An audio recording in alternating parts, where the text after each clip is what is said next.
Hi, I'm John Stevenson, and we're going to be looking at Genesis chapters 24 through 36 in our continuing survey of the Old Testament. In Genesis 24 and verse 2, we read that Abraham, and Abraham's gotten very old by this time, Abraham said to his servant, the oldest of his household, who had charge of all that he owned, this would be his chief steward. I think he may have outlived a few other of the chief stewards. He calls him and says, please place your hand under my thigh. And you think, what on earth is this? I think this is actually a euphemism, a gentle, careful way of speaking through a figure of speech that says he's going to put his hand on the sign of the Abrahamic covenant. Remember what that is? Circumcision. Put your hand under my thigh. That's a reference to that. And I will make you swear by the Lord, the God of heaven and the God of earth, that you shall not take a wife for my son from the daughters of the Canaanites among whom I live. Even though Abraham is living with the Canaanites, he doesn't want a wife for Isaac taken from the Canaanites because they're pagan worshippers, and he doesn't want his offspring to be worshiping paganism, pagan gods, false gods. And so he says, but you will go to my country. Well, what's his country? The country that the other relatives had remained at after the death of Terah. You will go to my country and to my relatives and take a wife for my son Isaac.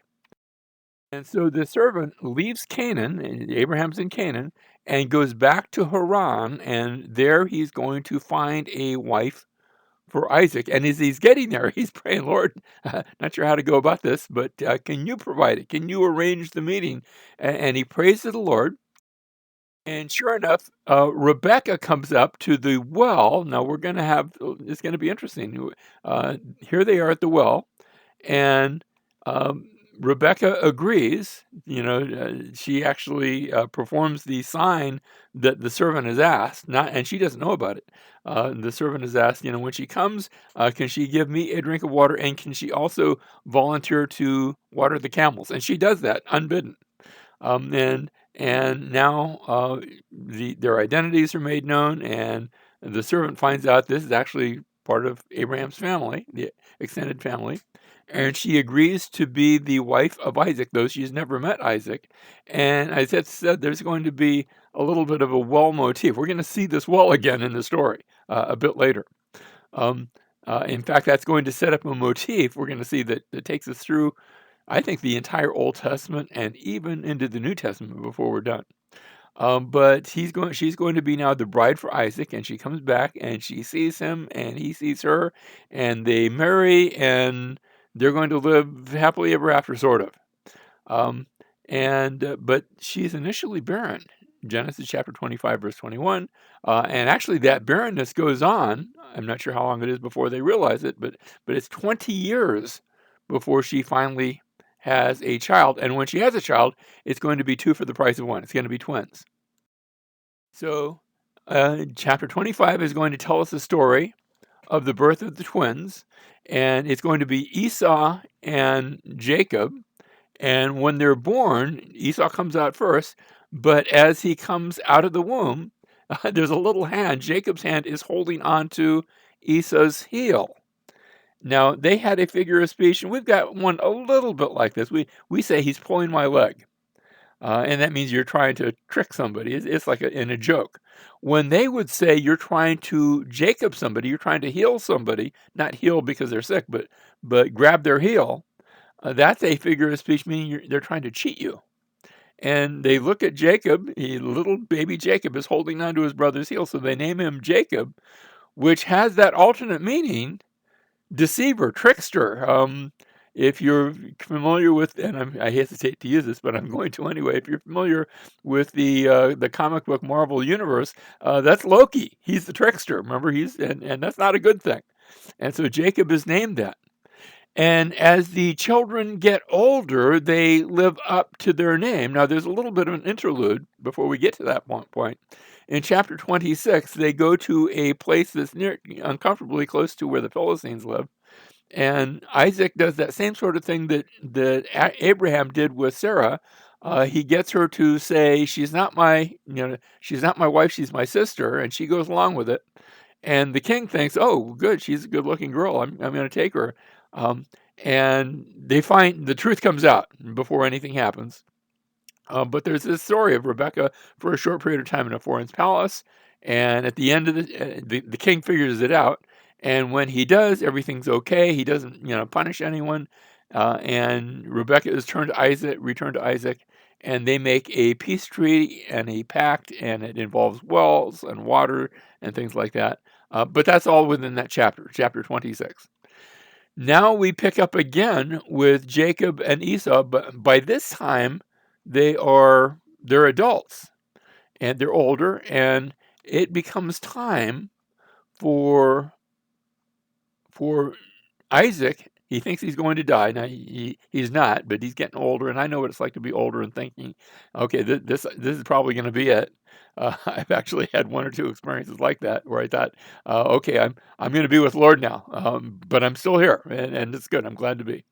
Well, Isaac is having one of those moments, and so he calls in Esau and he says, "I'm going to give you the family blessing." Now, Jacob had already tricked Esau out of the birthright. They had made an undercurrent deal, and Jacob offered a deal that Esau, he could have refused, but he didn't. Maybe because he just didn't care that much. Um, but this time, he's supposed to get the blessing, and Rebecca hears about it, and she's already been given that promise by God that the older will serve the younger. And so she figures, I'm going to help God. Maybe she had her own motives as well. Isaac was familiar with that promise too, I think, but he's going to ignore it. And so the plan is to give the blessing to Esau, but Jacob goes at the urging of mom. He puts on a Esau costume. You say, well, you could see through a costume. The problem is that Isaac is old and can't see very well. His eyesight's worse than mine. I mean, I can see somebody if they're standing, even without glasses, but Isaac can't. And they pull off this trick, and Isaac gives the blessing to Jacob instead of Esau. And Esau hears about it this time, and he's fit to be tied. He's ready. That's it. I'm tired of getting tricked by my trickster of a brother. And he's ready to take out Jacob, and Jacob is forced to run away. Where is he going to run away to? He's going to run away back to Haran, and he's on his way. He's left home. He hasn't even left Canaan yet. He's on his way back to Haran, which, remember, he's never been there. Mom's from there, but he's not. And he has an encounter with God, and it's a vision, and he has this vision of a ladder stretching from heaven to earth, and angels going up and down on the ladder. And he recognized this must be something significant, and he names the place Bethel, which means house of God. And God shows up and gives him a promise. God says, go ahead on to Haran, and I'm going to take you safely there, and I will eventually bring you safely back home. So encounter and promise take place there. Jacob continues on his way. Now he makes it up to Haran. And what does he do? He arrives at the well. Remember the well? And he meets a girl there. And her name is Rachel. Now, these are the two daughters of her mother's brother. So these are actually cousins. And you think, well, is that even legal? It was back then. It was considered okay back then. That's eventually going to change, but it hadn't changed yet. And so he meets Rebecca. I'm sorry, he meets Rachel, and he falls head over heels with Rachel because Rachel is just stunningly beautiful. Now, Rachel has an older sister, and let me just say, she is stunningly not beautiful. we read again. I think this might be a figure of speech and maybe a euphemism that says, and Leah's. It actually tells us Rachel was beautiful, and Leah's eyes were weak. And I think the meaning behind that isn't that she needed glasses, although maybe that was the case. Maybe she was, I don't know, cross-eyed or something. But I think what it's trying to get across at is that, can I say, and this isn't going to be a nice way to say it. The Bible says it much nicer, but she was an eyesore. It sort of hurt to look at her. She's not beautiful. She's something else. Um, but Rachel is the one that Jacob loves, and so Jacob agrees to work for his father-in-law for 7 years, so that he can get Rachel. He doesn't have the money to pay her dowry or anything like that. He's really poor. He's just wearing the clothes on his back. And that's okay. They agree to it. And he works the 7 years. And it seems to Jacob like the 7 years just fly by because he's so excited to have Rachel as his wife. And the night of the wedding comes, and they, now in the ancient world, they don't walk down an aisle and do the vows. The vows are done way ahead of time. And then at the appointed day, you have the celebration, you have the honeymoon, you have the party, and they didn't have electric lights, so they go into a tent to do the honeymoon thing, and there's no, like lights on or even lamps, not too much in the way of that. And Jacob wakes up the next morning. Oh, that was a lovely night, and he realizes he has Leah instead of Rachel. And Laban, father-in-law, has deceived him. He has Jacob, and Jacob says, that's not the bride that we agreed to. And he's, well, it's our tradition that the older has to get married first, but I'll still give you Rachel for another 7 years of work. And you don't have to wait 7 years. You can marry her right now. And so they make the deal, and it happens. And Jacob has gotten two wives for the price. Well, for the price of two. He didn't get any big deal here, but he's going along with it. And now we begin to read of both of these wives. Well, it's not initially both of them having children. What happens is he has a child by Leah, and then another child by Leah, and then another child by Leah. And meanwhile, Rachel is barren. And this is the one that Jacob really loved, and he can't have children by her. And meanwhile, Leah is just having children. But there is a custom. We talked about this when we were looking at the Abraham story. There's a custom, and it's actually a Mesopotamian custom, and they're back in Mesopotamia right now, that if a wife cannot have, if she's barren, if she can't have children, then she can take a slave girl and have her husband sleep with the slave girl and have children by the slave girl, and those children will be legally the children of the man, and it will be okay. It's not the ideal way, but this idea of having a different wife to be that stand-in wife. And so Rachel does this, and the girl gets pregnant. And Leah sees this happening, and so she sends in her handmaiden, and she gets pregnant. And so you have all these people getting pregnant. You have Leah, and she's had some children, and then Rachel's slave, servant girl, has had children, and then Leah's servant girl has had children, and then Leah has some more children, and finally, at the end of it, Rachel finally gives birth, and she gives birth to Joseph, Jacob has finally had a child from his beloved Rachel. Well, meanwhile, not only are the wives fertile, but also Jacob's flocks. He's worked for Laban, and Laban's done right well by him. But now 14 years have passed, 7 years for one wife, 7 years for the other wife. And now they enter into an agreement that Jacob can have any of the flock that are maybe off-colored, that don't look quite right, Laban keeps changing the deal. Said, well, you can have them if they're spotted. Well, you can have them if their tails are a certain way. And each time they make a deal, Jacob is trying to figure out. Now, Jacob doesn't really understand genetics, but or breeding things. I'm not sure if he really gets it. He's trying to sort of arrange it, but God is actually making it all happen in spite of Jacob's attempts, which are we understand genetics nowadays. We know that the things that he's trying just don't work, but God is honoring it, and God is having it work in spite of Jacob's attempt to deceive. And so Jacob's flocks are fertile, and as a result, Jacob is getting richer, and Laban is actually watching his flock sort of dissipate in the process. And not only Laban, but Laban's sons are getting a little bit upset, more than a little bit.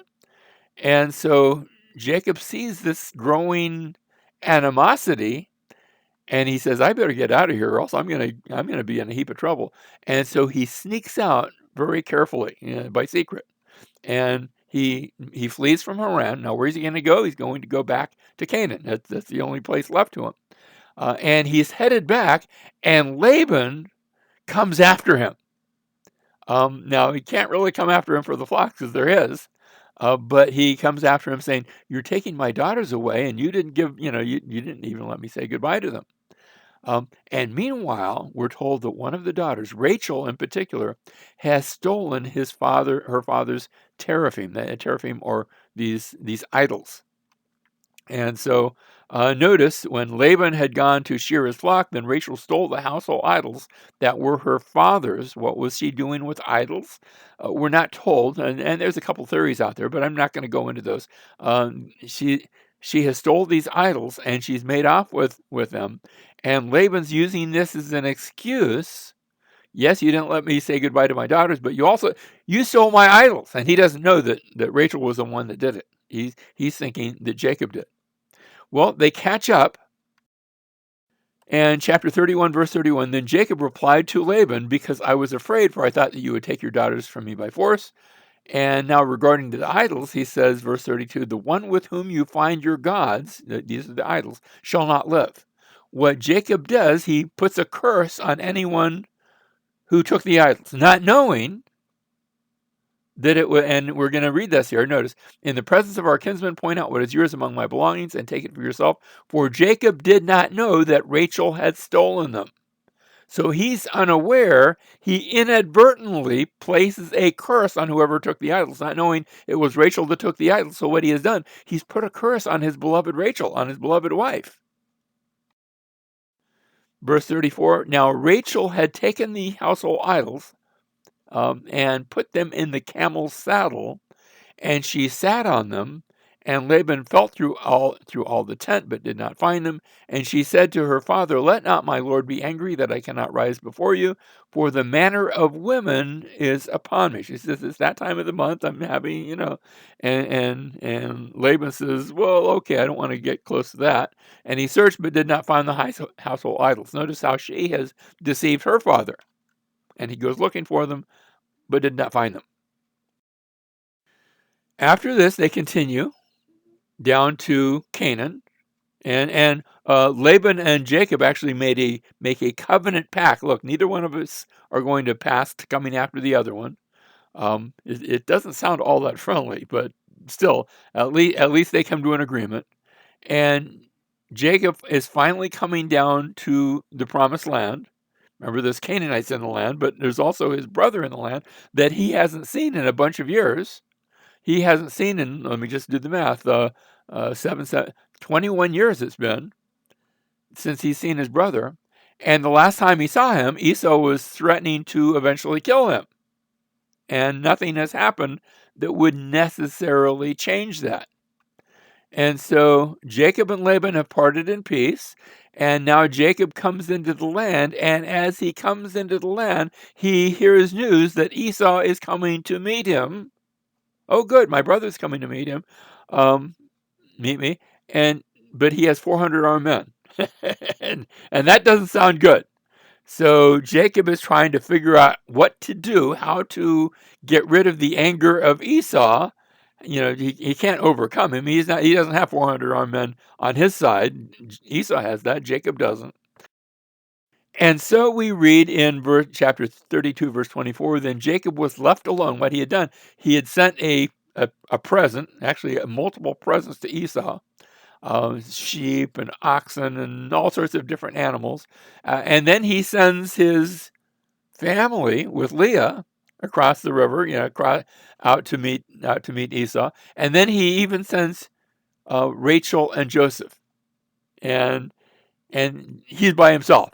He sent everyone on ahead so that they might be attacked or not attacked first, but Jacob's at the back of that. And then we read that Jacob was left alone, and a man wrestled with him until daybreak. Now, we're not told the identity of this mysterious man, he's called. But suddenly in the middle of the night, there's a man there, and Jacob is struggling with him, wrestling with him.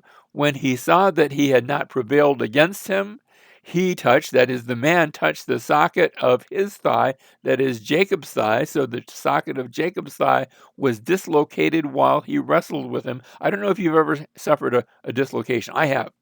Now, it wasn't my thigh. I actually dislocated the thumb on my left hand one time. I was running home. I was in high school, and it was starting to rain, and didn't want to get wet. And my feet slipped on the grass, and I just went flying. Tried to catch myself with my left hand, and my thumb actually just went in the opposite direction that it should go.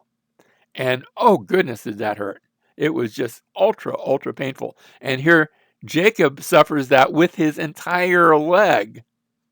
That's not pleasant. That's agonizing. And even then, he won't quit as they wrestle. And then he said, this is the unknown man, he said, let me go, for the dawn is breaking. But he said, I will not let you go unless you bless. So he said, what is your name? And he said, Jacob, heel, remember that? He said, your name shall no longer be Jacob, but Israel, for you have striven with God. You have Israel with El. That's actually what the name Israel means. God striver, not God wrestler. That wrestling is a different word. We saw that word wrestling a couple verses before. That's a different word. That's actually the word Yabuk, or we would say Jabbok, the Jabbok River. Now, maybe that's just, because people have suggested other meanings by the name Jabbok, but that's actually the word for wrestle. So I think that's how he got his name. If not, that was an incredible coincidence. But your name shall no longer be called Jacob, but Israel, for you have Israel with El, you have striven with God and with men, and have prevailed. And so Jacob's name from now on will be Israel. That's, when we talk about the sons of Israel, we're talking about the sons of Jacob. Then Jacob asked him and said, please tell me your name. But he said, why is it that you ask my name? And he blessed him there. That is, Jacob gets the blessing. Remember how Jacob had gotten a blessing from Isaac in sort of an underhanded way. Now Jacob gets the blessing from this unknown man. Let me just say, later on we're going to find out this is an angel, if you didn't put that together already. So Jacob named the place Peniel, for he said, I have seen God. When it says face to face, the word face is Penny. And then El is the word for God again. So God's face is what it means. I have seen God face to face, yet my life has been preserved. And so he gets that this isn't just like a man in the darkness. This is something special. This is something else. So notice we had Jacob's encounter with God, and seeing the ladder back in chapter 28 as he was leaving Canaan. Now that he's come back, he has another encounter with God, wrestling with the angel, and his name has changed. Although we're going to see another telling of that part of the story. After having wrestled with God, let me just say, facing Esau is a piece of cake. Facing Esau is going to be really easy. And so he returns. Yes, he's been fearful of Esau, but that turns out to be not a problem at all. It's like you already went through the worst. What more is there? Although Jacob's limping for the rest of his life. Think about this. He has turned into, I'm going to call him a crippled, somebody who can no longer walk unassisted, whether he's using a staff or whatever he's using. They couldn't just pop it back into place. And they didn't have the technology, as far as I can read this passage. And so he's going to suffer for this for the rest of his life. Next, we have another interlude. See how we had Rebekah in a foreign palace back in chapter 26, and then a pact with foreigners. This time it's Dinah, the sister of Jacob's sons, the daughter of Jacob, and she is going to be raped. And the young man is going to say, well, I want to do the right thing. I want to marry her. So she is sent to the foreign palace. They make a pact, which some of the sons of Jacob actually renege on the pact. They actually they say, well, you guys got to be circumcised. And then when the people do that, they're suffering from the pain and the anguish, and it has sort of put them out of sorts. And these two brothers go in and just murder everybody in the city of Shechem. It's not a good story. It's a bad story. In a sense, Rebekah in the foreign palace was not a great story either. It didn't end in anybody dying, but this story does. And then we go to the next chapter, chapter 35, and we have the death of Rebecca's nurse. Now you say, well, what happened to Rebecca? We're not told. I mean, eventually she died. I don't know where in the story she died because we're not told. But instead, we have the death of Rebecca's nurse. Maybe Rebecca had already died. I tend to think that's the case. And we read again that Jacob's name is changed to Israel. That had already happened, but we have to say it again because that's how we started this connection. Notice back in chapter 25, verse 19, you had Jacob being named, and so now you have to have him named again just to make the story fit together. And so he's named Israel, even though he'd actually been given that name when he wrestled with God. Okay, we come to chapter 36, and here we see Esau's legacy. It's just a genealogy. It sets forth his descendants. His descendants will be both the Edomites as well as other peoples. Um, and they do well, but they do less than Jacob because they have promises. They've even got promises of God, but they don't have the promise. And so in closing, I want to go to the New Testament commentary in Esau, and that's going to be found in the Epistle to the Hebrews, where we read Hebrews chapter 12, beginning in verse 15, "See to it that no one comes short of the grace of God, that no root of bitterness springing up causes trouble." Now, when it speaks of a root of bitterness, some people mistakenly think that's saying I should be, how you get the emotions of anger and bitterness. That's not what it's not talking about an emotional bitterness. It's talking about a poisonous sort of theology that rejects Jesus as the Messiah. And what the writers here in Hebrews were being tempted to do, they were being tempted to they'd heard of Jesus. They'd even come to believe in him. They'd even come to receive the Spirit. And they were tempted just to go back to their Judaism and sort of leave Jesus behind. Just try to go back and approach God the way they always approached him, through faith and waiting for the coming Messiah and pretending that Jesus wasn't it. And that would be poison, sort of theological poison. And that's what he's saying here, that no root of bitterness springing up causes trouble, and by it many be defiled, that there be no immoral or godless person like Esau, who sold his own birthright for a single meal. So the point that's being made, don't you guys sell your birthright. What's your birthright? The Messiah, Jesus. He's born into the family of the Israelites. He's Jewish, and he's that's their birthright. He has become their birthright. And continuing about Esau, continues verse 17, "For you know that even afterward, when he desired to inherit the blessing, he was rejected, for he found no place for repentance, though he sought it with tears." So let me just say, by application to you, and you say, well, I'm not Jewish, that doesn't really apply. That's true. But still, I think we can make an application in that don't you ever let go of Jesus either. You hold on to him because you entered into a new birth. He has become your birthright. You hold on to Jesus and trust him to hold on to you.